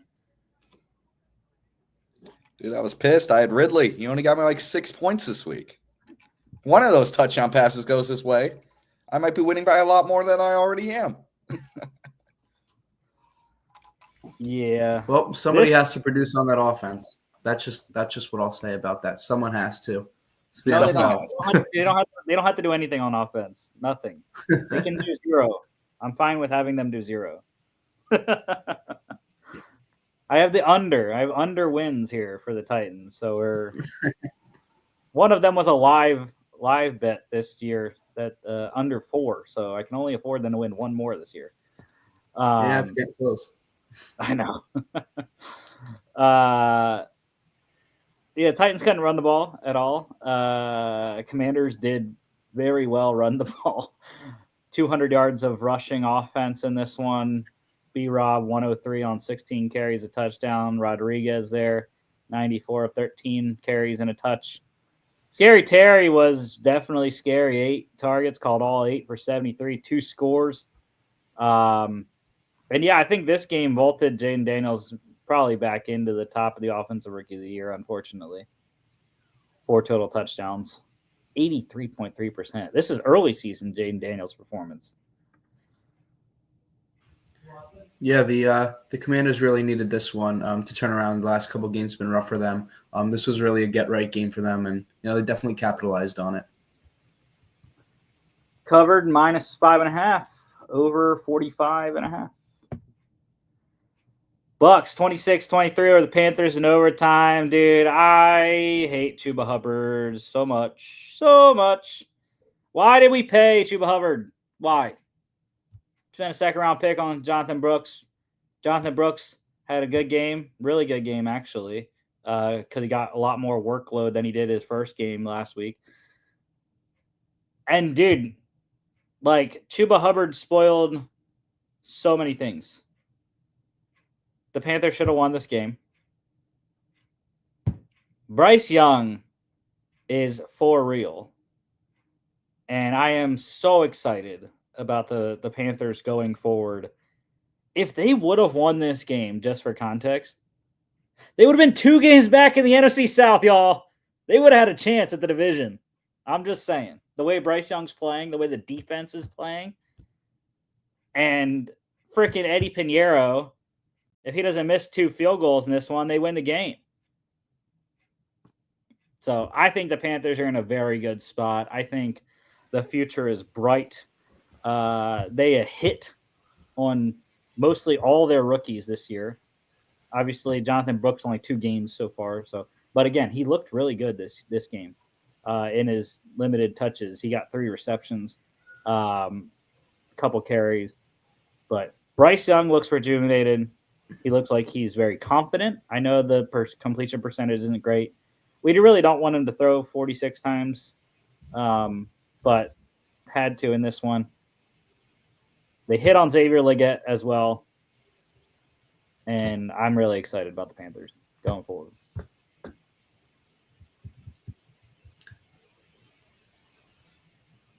Yeah, and that catch in the end zone by Thielen was a catch. I don't know what the refs are thinking. Oh, yeah, that was bullshit. But how about his catch in overtime? Oh, that was sick. That was the most insane catch I've seen in his career. And I've watched Thielen for years. Yeah, that was also what frickin' Chuba Hubbard spoiled. The frickin' one-handed catch by Thielen that would have set him up in field goal range. Yeah. I'm very I question the Buccaneers a lot because I don't know who they are. They're 6-6. They're having a decent season. Yeah, they had a couple injuries. Chris Godwin, I'm sure a couple other guys as well. I just can't wrap my finger around them defensively for the most part. Are they a good defense or are they not? Like, I still can't figure it out. Yes, the Panthers are doing better and all that type of stuff, but, man, the Buccaneers, I just can't wrap my finger around them. Are they a good team? Are they not a good team? Do they play to their opponent's level? Because that's what it seems to me right now. But then you look at the game against the Giants last week and they blew them out. I mean, it's the Giants, but, still, I just can't wrap my finger around this Buccaneers team. I think the best way to describe it is just they really are a week-by-week team. No doubt. I think like you mentioned, they dominated the Giants. They're the one team this season that beat the Lions. That's something that's wild to think about. They beat the Lions and the Eagles. And the Eagles. I mean, those are probably the 2 best teams in the NFC right now. But then, they'll struggle against the Panthers. They'll lose 6 games on the season. They're 500 right now. They lose to the Broncos, and not Bo Nix figuring it out Broncos. Like, they lose to the Bo Nix that can't make a pass on the field Broncos early in the season. This team is really just a week-to-week team, and it's hard to read. Yeah, very inconsistent, no doubt. Dude, I got to go back, though, to the Panthers. God, man, 2 weeks in a row, they would have beat the Chiefs. They would have beat the Bucks, man. They would have been right there. It would have been 5-7, 1 game back of the division. Oh, hey, the Panthers still have time. You know why? Because the NFC South is probably going to have another losing record division winner this year, the way this division's going. And I'm here for it. Let's go, Carolina. Go win the division. And 8-9 or 7-10. Yeah, I just saw something on, I think it was Instagram or whatever. They have to win out. They need Atlanta to go 1-4. They need the Bucks to go 2-3, but two of their losses have to come from the Saints and the Falcons, or Saints and something else. Like, there's a lot that could happen, but hey, you just never know. All right, look, they're gonna win. They're gonna win it at 7-10, okay? Because they're gonna lose the Eagles this week. But after that, they got the Cowboys at home, the Cardinals at home. They're on the road at the Bucks, at the Falcons. Very doable. Very doable. 4 wins at the end of the year. 7-10, Carolina, NFC South Division champs. Let's get it. Bucky Irving, though, monster game. 25 carries, 152, touchdown, 3 catches for 33 yards. Mike Evans, over 100, 8 for 118 off 12 targets and a score. Adam Thielen, we already mentioned him, 10 targets, caught 8 for 99 and a score. And, the play of the game was the fumble recovery, forced fumble by Anthony Ellison. Yaya Diaby recovers it. Baker gets him into field goal range, and they win the game. Panthers plus 6.5, though, covered over 46.5. Go Birds, baby. Eagles, 24-19 over the Ravens, sir. Dude, Saquon, screw Josh Allen. Give Saquon the MVP. 23 carries, 107, touchdown, 2 catches for 10 yards. Definitely should be the offensive player of the year. This was the battle. And look, he beat Derrick Henry straight up. Just saying. Yeah, this Eagles defense, man. Vic Fangio he's got these boys rolling. The pass rush coming out of nowhere, really, from Nolan Smith, Josh Sweat, Jalen Carter, Jordan Davis even getting a couple pressures. Milton Williams has been outstanding. And the boys in the secondary, Cooper DeJean's played well. I'm still on the Quinyon Mitchell Defensive Rookie of the Year train. He doesn't have the picks, but give it to him anyways. He's shut down. I love the Eagles.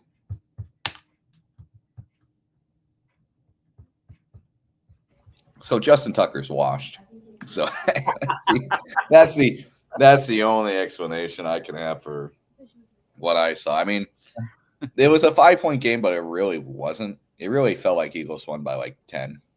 Oh yeah, he scored that bullshit. At least. Yeah. The final score does not show anything. I mean, Eagles basically just dicked around and Ravens could get nothing going. Lamar does not want to come to Pennsylvania again this year.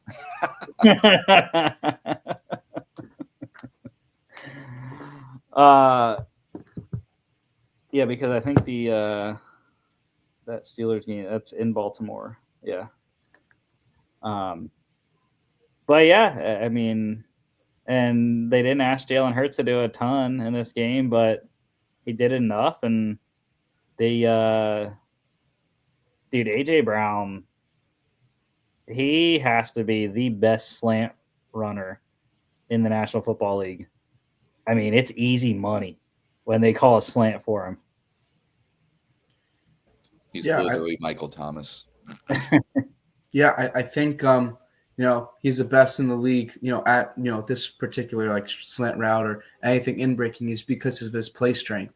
Like a cornerback has to go through AJ Brown. Look how strong that man is, and it's not just like his bench press reps. It's his strength on the field is the most important like factor for him, and he uses it to perfection, especially on an in breaking route like a slant or a glance or anything like that. It's really hard to stop that. Yeah, and defensively, it's all Eagles. I don't, Roquan had a good game, but Jalen Carter, he's a monster. Eagles plus 3.5 win outright under 51.5. Rams 24-14 over the Saints, dude. I'm pissed about this one too. This was the only lone wolf of the week for us, and it was me. I had the Saints. They were up 14-7. I was feeling good. Derek Carr. They had the running game going. Alvin Kamara, 23 carries, 112. Caught 4 of his 6 for 7 yards. Of course, the Rams came back. Kyron Williams, 104 on 15 carries, touchdown, 9-yard reception there. Puka scored, and Demarcus Robinson scored. Taysom Hill got hurt, unfortunately. And I thought his 4th down conversion was going to get the Saints in position to tie the game, and they had a chance, and they couldn't do it. But, yeah, I mean, I think the Saints are a weird team. I don't think the Rams are – I don't know. I'm not a big believer in the Rams. They have a lot of talent. It's just they play down to their opponent a lot. So I don't believe in any team from the NFC West. That's just a weird division. Watch the 49ers come back and win it. That'd be crazy. They're still in it, really. They're 2 games back. They're all in it. But they have a 1-3. The 49ers are 1. We'll talk about the 49ers in a second. I think they're just going to continue to beat each other up. I really do. Mm-hmm. The winner is going to have 10 wins, though, somehow, some way. The Rams covered in this one, -2.5, under 48.5. Bills 35-10, thrashing of the 49ers. And told you we talked about the 49ers. 2 games back in the NFC West. But the issue is they're 1-3 in division. They've lost 1 to each of the other 3 teams so far. So they can't sweep anyone. And that's a big deal. Big deal. They don't have an easy schedule at all. I don't see a way the 49ers can make the playoffs this year. They have too many injuries, and it's just they're not getting guys back enough in time, and it's tough on Brock Purdy. He doesn't have the guys to throw the ball to. He doesn't have the time in the pocket to throw the ball either, and they ran the ball decently in this one, but the defense has just as many injuries, and they just can't cover. It's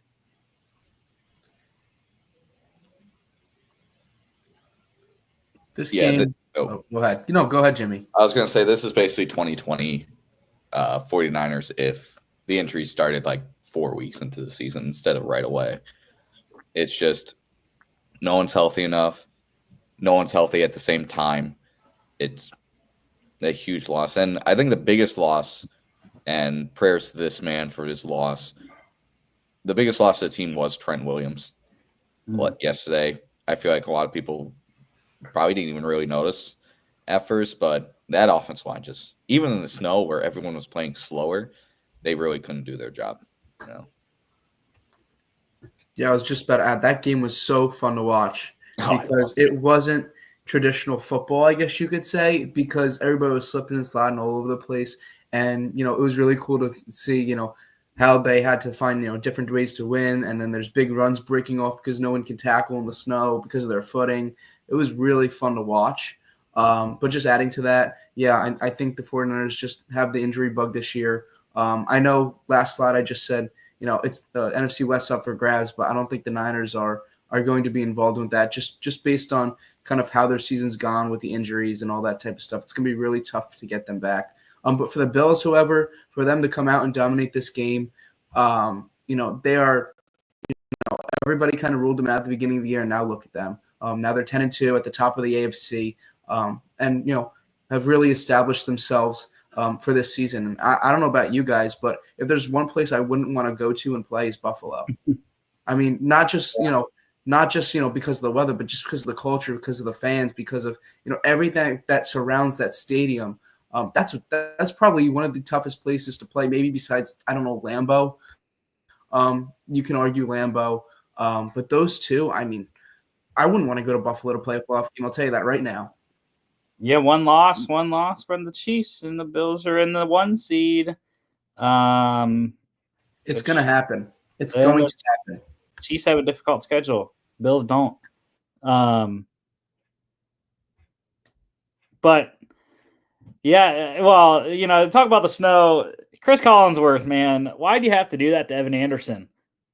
The man has a family, okay? And you're just showing some film on him. He can't even get out of his stance. He fell right on his face. It's not his fault. Not his fault he's that big. The snow just went out from under him. I mean, come on, dude. That's not fair. That was bad. Josh Allen, though, crazy stat line. First quarterback ever to run, pass, and catch a touchdown in the same game because of how the stats work. The toss from Amari Cooper to him counted as a passing and a receiving touchdown. So 4 total touchdowns for Josh Allen. Fantasy managers are happy. 100-yard performance for James Cook, 14 for 107, touchdown, 13-yard reception. Bills covered -6.5 over 44.5 by the hook. All right, college football news. There's a lot of it because college football season, regular season ended, so a lot of firings. But how about Stanford hiring former quarterback Andrew Luck as their GM, trying to restart that program and get it jumped up again? That's very difficult situation to go into because they are, I don't know. I don't think Stanford's ever going to be back to what Stanford used to be. UCF head coach Gus Malzahn has resigned. He's going further south in Florida. He is going to, or maybe it's north. No, it's north, I think. Yeah, Tallahassee. He is going to Florida State to become their offensive coordinator. So that's interesting. I mean, can't get much worse at FSU than it was this year. So. Steelers offensive coordinator Arthur Smith informing North Carolina he will not be a candidate in their head coach search. He was the first rumored name once they announced Mac Brown was getting fired, and Arthur Smith said, "Nope, I'm good." He's probably going to get head coach, NFL head coach offers this year potentially. Purdue has fired head coach Ryan Walters. Tough situation for him. I feel like 5-19 in 2 seasons, 1-11 this year. Yeah, I mean, he was an odd hire, I thought, when he got hired, and not very good. 4-8 and 1-11 in his 2 seasons. West Virginia has fired head coach Neil Brown. He's the only one really that I was questioning kind of in these firings that we had. 72-51 in 6 seasons, 2-1 in bowl games. However, never finished higher than 4th in the Big 12. So that was a big issue. Never got to the Big 12 championship game. Just could not get over the top in the conference. And I think his issue was they never had a quarterback. Like, he could never recruit the high-level quarterback that they needed to really take the offense to the next step. He always had a defense. Defense is always pretty solid, but could not get the quarterback that he needed. FIU, they have fired head coach Mike McIntyre, 12-24 in 3 seasons, 4 wins each year. Yeah, another tough program to go to. So many Florida teams, like, they all kind of cannibalize each other in the recruiting game, so it's very difficult to get a high ranking recruiting class at a program like FIU. App State, they have fired head coach Sean Clark, 40-24 in 5 seasons, 3-1 in bowl games. That includes the first game he ever coached for App State as their new head coach. He coached the bowl game. 2 Sun Belt championship appearances. However, one was with an asterisk because of JMU being ineligible to play in the SBC title game 2 years ago. So, yeah, he was really good early in his career. Great records his first 2 seasons. Not great his last couple. So he is gone. Kennesaw State, they have moved very quickly. They have hired their new head coach, hiring Jaguars running backs coach Jerry Mack as their new head coach. Second coach in Kennesaw State football history. Former North Carolina Central head coach actually coached NC Central from 14-17. 31-15 record there. He won 3 MEAC titles, so very established coach there. Went to Rice after that, the offensive coordinator, then the running backs coach at Tennessee and the Jacksonville Jaguars. So, yeah, it'll be interesting to see if he can get Kennesaw State up and running. First season in FBS play, not very good. 2-10, I believe they were. So, yeah. Got to start somewhere. Yeah. Dude, I mean, I'm open. I'm open for hire. So am I, my friend. So am I. Let's go down to Kennesaw and get it going. Let's do it. Transfer portal, bunch of guys hopping in. The December portal window is coming up soon. So, Virginia quarterback Anthony Calandria, NC State wide receiver Kevin Concepcion. Georgia, go get that man. Kevin Concepcion is one of the best receivers in college football. I'll tell you that right now. He is a monster. Freshman season, sophomore season. He's going into his junior year next year. This guy is awesome. He is going to go to one of the best programs in the country. Telling you, Georgia, we need receiver help. Go get Kevin Concepcion, Kirby, please. FIU wide receiver Eric Rivers in the portal. He was over 1,000 this year. North Dakota State safety Cole Wisniewski. I was surprised about him. Not that he entered the portal, but that he's not declaring for the draft. I thought he was going to be one of the top safeties in this year's draft. Had a cut last year, I remember. I don't know what his stats are this year. I know last year, though, he had 7 interceptions last year. Is ball hawk, and he can tackle. So kind of surprised he's going in the portal, but at the same time, I mean, he still has time to declare for the draft if he wants, but seems like he's going to go for another year in college at a bigger program. UAB quarterback Jacob Zeno in the portal. Coastal Carolina quarterback Noah Kim. USC quarterback Miller Moss. He's going to be one of the more highly sought after quarterbacks in the portal. Decent early start for Moss, but kind of fizzled out late in the year here for USC. Iowa running back LaShawn Williams, he is committed to Kansas, so continuing that line of running backs after Devin Neal leaves this year. And Liberty quarterback Caden Salter. I was shocked at this one. That one came out today that Salter is in the portal.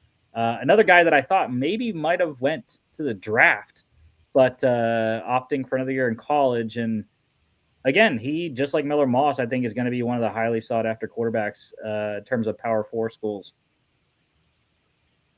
And we did have one draft declaration today. Missouri wide receiver Luther Burden III. Mel Kiper's number 19 ranked overall player. First round pick, more than likely. I have a question to propose. Do you guys agree with guys entering, I guess you could say, declaring for the draft without playing in their bowl games? Because I'm kind of 50-50 on it. I think there is some draft preparation, but I don't. For me, who's played college football, I'm like, why would you pass up an opportunity to play a college football game? Especially these are your friends too, isn't this is it's bigger than yourself. I think personally, these bowl games mean something to these players and these programs and all that type of stuff. But at the same time, I don't know. I can make a case for both, to be honest with you, but I just want to kind of pick you guys' brains on it. You can go. I'll go. I would say I get the business decision. At the end of the day, this is a business. This is how they make money. Putting themselves in danger of losing money by getting injured in a bowl game, especially if they're in a bowl game as a team that's like 6-6, 7-5. I can kind of get it. I can understand that. Yeah, but at the same time, I could see just how upsetting that would be to teammates, especially if this guy is a high-profile player that really, the team runs through. And if I were to be in like a team's front office, I would really take that in consideration, and I would look at a guy and be like, hey, this guy chose not to play for his team in a bowl game. I'm not going to say it's him giving up, but it's like, hey, like that could be upsetting to teammates, and that is showing where he puts priority. So maybe that could be a knock against him in terms of wanting to draft him where he belongs on the draft board. I get it. It is a business decision. These guys are businessmen. This is how they make money. You don't want to put yourself in a position to lose money. But at the same time, like, I don't think it's a good look. If I were in the front office, I wouldn't think it's a good look. I would look at this as kind of a questionable move about the player's character. But yeah, if you're a 7-5 team playing in a, I don't know, random potato bowl in the middle of nowhere that has, no real, marketability, I'd be like, okay, I get it. But if you're like borderline playoffs, like when a lot of Ohio State players last year did not play in the Sugar Bowl, I was like, that's lame. Like, that's a pretty big bowl. It's one of the best bowls in the college football, market outside of the playoffs. But yeah, I go back and forth. I also think, just to add to that real quick, is like injury history. So like if the player's been hurt throughout the year, or maybe he's injury prone or something like that, then maybe you would step out of this game, of a game like this. But I mean, if you're healthy, you've been with your team all year, I don't see why you wouldn't want to play an extra game with your friends. I mean, at the end of the day, your teammates are your brothers for life. At the end of the day, like I've said, being played, like I'd do anything to go back on the field with my brothers one more time, even for a 9 p.m. practice. You know what I mean? So I just don't understand why some guys just want to, just because of their business decision. I get it, but at the same time, I also question it as well. And I think if I was in the front office, like you were saying, Jimmy, I'd question it and then really try to get to the bottom of the answer of that question. And the opposite end is true. We've seen guys whose draft stock soar because of a really good bowl performance. Absolutely. A pretty solid year. And they're like, oh, this guy's around a 4th, 5th round pick. He has an incredible bowl game. He demolishes. He plays super well. And there's like, oh, this guy could be 3rd round. And he gains himself even more money because of signing bonus. So there's a lot of calculation that goes into it. It is really on a player-by-player basis. But yeah, for the most part, I'm like, if I'm a guy that's in the front office, I'm like, I'd rather see a guy that's lower on the draft board who I'm kind of iffy on play in the bowl game and see what they can do. Yeah, I think it's definitely more boom than bust. Mm-hmm. I echo pretty much everything you guys are saying. The one thing I would say is I think it's a big deal what the NFL Draft Advisory Council comes back to you with. If you are advised as a first round or a well, I guess they used to do first round, second/third round, and that's it. But I think now they only do first and second round. I'm not sure. I could be wrong. But anyways, if you're one of those guys that gets advised that you are a top level talent in terms of what the NFL is looking at, then I completely understand why you'd miss the bowl game. But yeah, Jimmy, if it's a high level bowl, there's no reason to miss it. If it's a low level, then that's okay, I guess. But yeah, Luther Burden's a guy that he's going to be a first round pick. So whatever bowl Mizzou is going to play in, probably not going to mean a lot, anyways, to the overall college landscape. Although it will matter though for Mizzou. Getting to 10 wins is a big deal. So if they win that bowl game, they'd get a 10-win season. So. Yeah, let me just add, I'm not knocking him as a player himself. It was more of a general question. Yeah. UFL news, the St. Louis Battlehawks, they re-signed offensive tackle Jared Jones-Smith. Big deal. I believe he's their left tackle. So good get back for Coach Becht there. NFL news, IR, bunch of guys getting placed on the list. Chargers running back J.K. Dobbins, MCL sprain, out 4 weeks at the minimum. Commanders running back Austin Eckler dealing with that concussion. Jets offensive tackle Tyron Smith. I think he has a knee. Could be wrong. And the Giants losing 2 guys for the season. Defense tackle Dexter Lawrence, dislocated elbow. Rookie tight end Theo Johnson with a foot injury. Other injury news, Chiefs. I mentioned this on Friday. Wide receiver Hollywood Brown, SC joint, could return possibly week 16 or 17. The Saints losing tight end Taysom Hill. He is out for the year, torn ACL. So I think he's got a question like, is he done? He's about to be 35, and it's up there for a utility man like Taysom is. So 49ers running back Christian McCaffrey likely out for the season. I say likely because original reports were that he's done. PCL injury.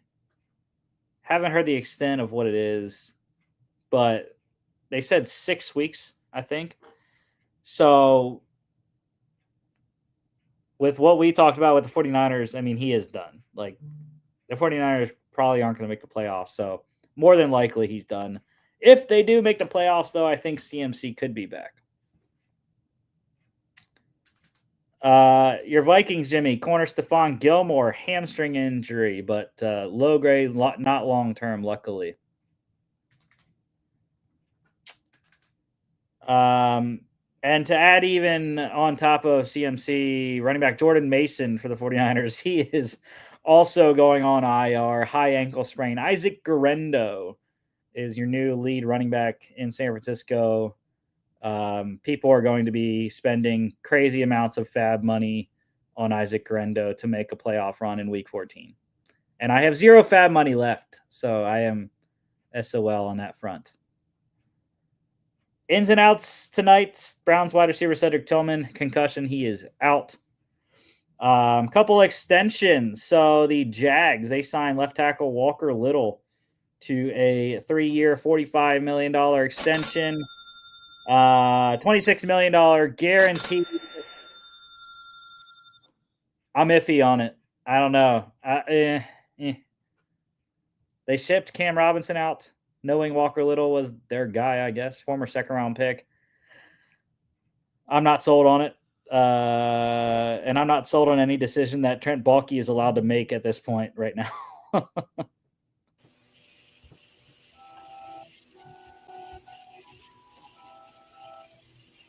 The Cardinals, they got an extension done with running back James Conner, 2 years, $19 million extension. That's another one. I don't know, man. I mean, that's signing an extension to a guy that, although he hasn't really had an injury history with the Cardinals, he does have an extensive injury history when he was in Pittsburgh. And it's the same thing that Carolina just did, albeit with a younger running back in Carolina and Chuba Hubbard. You just drafted Trey Benson, bro. Like, why are you signing this 30-year-old running back to an extension? I understand it's probably only essentially a 1-year extension because of how the cap works, but it doesn't make sense to me. Any thoughts? Yeah, I was going to say, it's not just Benson, too. It's how do I say it? Demercado. Amari Demercado, yeah. Yeah, he's only 25. He's been solid. I mean, and, you know, I don't want to say it's a running back room by committee. I mean, James Conner is a majority of the carries and yards. But Trey Benson and, you know, Demercado, they're carrying their weight. I have no reason to believe that you couldn't give Benson and Amari more carries next year and give him a bigger role and stuff like that. And again, James Conner's 29. You know, running backs after 30, they hit that wall. He's a great leader. He's a great leader. He is. No question. Are you gonna pay? You're really gonna pay for a leader? Like, yeah. But to be fair, it is under 10 per year, so it's not a horrible overpayment. I actually think this is a good deal. I think, what is it, 8.5 per year if I'm doing my math correct? So it's 8.5 per year. He's having a very productive year this year. 9.5. 9.5, sorry, 9.5 per year. He's still having a productive year. You know, he's stayed healthy this year. I actually do like this move. Yeah, you still got some young guys, but you know, we're seeing like look at the Steelers right now. They got Najee Harris and Jalen Warren. Look at the Lions. They got Montgomery and Gibbs. Like, it's always great to have multiple running backs in your room. I think it only makes it very valuable. I also think, you know, the Cardinals, this signing's very good because of the market that the running back position is currently in being lower. I think this is a really good deal because of that as well. So yeah, that's my thoughts on that. I'd be interested to see what the guaranteed is, because in my mind, I think it's more than likely probably like a 1-year, $9 million extension. The second year, $10 million, non-guaranteed. Maybe half of that, maybe $5 million injury guaranteed potentially, but I wouldn't make that deal if I'm the Cardinals to guarantee injury for a 30-year-old running back. Releases. Commanders, they released corner Emmanuel Forbes, 2023 first-round pick. Kind of surprising, but the Rams, they needed help in the secondary, and they claimed him. So good job for the Rams there. Good pickup for the Rams. Yeah. And the Bengals, they waived wide receiver Trenton Irwin today as well. And one signing, the Lions, they signed Titan safety Jamal Adams to the practice squad, going to be elevated to the active roster shortly. Pick standings here real quick. Jimmy, the lone loss last week, man. You went with the Dolphins in Lambeau on Thanksgiving. I had to be bold, man. I had to be bold. And the streak continues. No one, not a single person, has won a lone wolf on the Monday picks so far. Looks like I'm going to have to be the first and join the party. Okay, so Logan is still now he's 2 games up. Jimmy, it's getting late early here. Yeah. 2 games up, man. That seems like a mountain at this point. Feels like it. I mean, I'm trying to climb freaking Mount Kilimanjaro here, getting up 3 games. And then John, he's over on Mount Everest on 4 games back. So. Just going to call it winning percentage for my end, since I was just way under. So I'm just going to go by winning percentage. If you don't want to conclude me, that's fine. I'll just keep my own winning percentage. It's cool. Well, we're not picking lone wolves this game unless Robert's going with the Browns. No, I'm going to stick with the Broncos here. Everyone's on Denver. point. It's 6.5 now, actually, for the Broncos. And yeah, I think this is going to be a different game than we saw on last Thursday for the Browns. So they're rested, but I just think going into Denver, it's going to be probably cold.